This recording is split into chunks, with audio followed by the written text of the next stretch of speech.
তো তাহলে বলেন, আপনারা আপনারা কিছু বলেন, আপনারা আমার কাছে কিছু জানতে চান?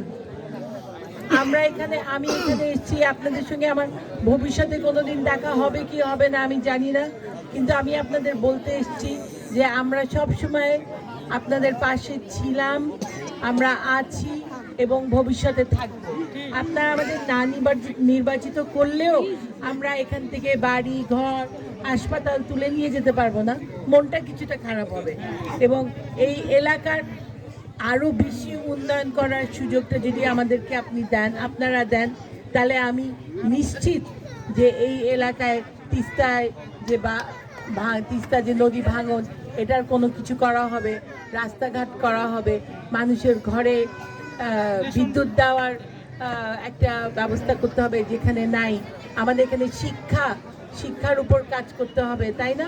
অনেক কিছু আছে, অনেক কাজ আছে, বিশেষ করে রাস্তাঘাট যদি ভালো না হয়, আমাদের রংপুর বলেন ঢাকা বলেন, এটার সঙ্গে যোগাযোগ ভালো না হলে এখানে মানুষরা এসে ব্যবসা করতে চাবে না। আর আমি জানি না আপনারা জানেন কি না, কিন্তু কথাবার্তা চলছে যে কুড়িগ্রামে ভুটান দেশের সঙ্গে একটা ইপিজেড এক্সপোর্ট প্রসেসিং জোন করার একটা অনেক বড় পরিকল্পনা আছে, এবং এগুলোর সব কিছুতে ব্যবসায়ী হিসাবে তাজরির কোনো না কোনোভাবে যুক্ত আছে, এবং আমরা চাই যাতে এগুলো এখানে হয় এবং ভবিষ্যতে আমাদের আরও বেশি উন্নয়ন হয়। আর আমি যে কথা বলতে চাই, আমরা এখানে, আমার বয়স হয়ে গেছে, এখানে অনেকে বয়স্ক আছেন, অনেকে মিডল এজ আছেন, কিন্তু আপনাদের বাচ্চা কাচ্চা এবং তাদের বাচ্চা কাচ্চা, আমাদের ছেলে মেয়ে এবং আমাদের নাতিপুতি যাতে একটা সুন্দর সমৃদ্ধ উন্নতিশীল বাংলাদেশ থাকতে পারে, সেটাও তো আমাদের নিশ্চিত করতে হবে। এটা তো আমাদের দায়িত্ব। লোকসংখ্যা বেড়েছে বাংলাদেশে, আমাদের অনেক বেশি লোক বেড়ে গেছে, এই জন্য দেশটা তো একই সাইজের আছে, তাই না? আরো বেশি মানুষকে খাওয়াতে হচ্ছে, আরো বেশি মানুষকে চাকরি দিতে হচ্ছে। তো এই অনুপাতে আমাদের উন্নয়ন যদি না করি, আমরা এমন জিনিস করতে হবে যাতে আমরা রপ্তানি করতে পারি, আমরা দেশের জন্য বৈদেশিক মুদ্রা অর্জন করতে পারি এবং আমরা নিজেদের উপর নির্ভরশীল হতে পারি, তাই না?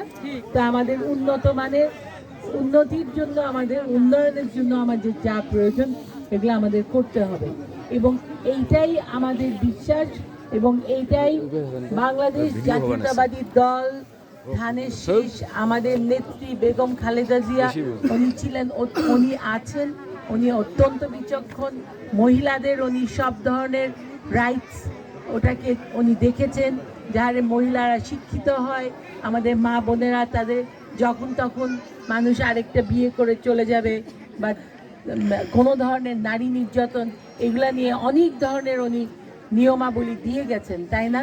এবং আরও অনেক কিছু বাংলাদেশ জাতীয়তাবাদী দলের আপনার প্ল্যানের মধ্যে আছে, ভবিষ্যতে তারা করবে, কিন্তু অবশ্যই তাদের করার মতো একটা সুযোগ দিতে হবে, তাই না? তো আপনারা কি বলেন, মার্কা আছে? কোন মার্কা?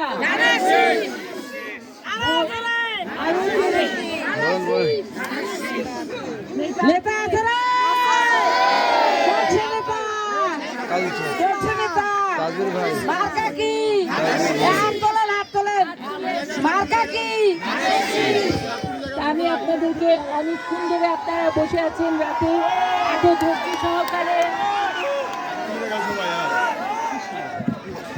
ধৈর্য সহকারে, আমার অন্তর থেকে আপনাদের সবাইকে ধন্যবাদ জানাই। আমি এবং আমার পরিবারের তরফ থেকে আপনাদের প্রতি অনেক ভালোবাসা, অনেক দোয়া।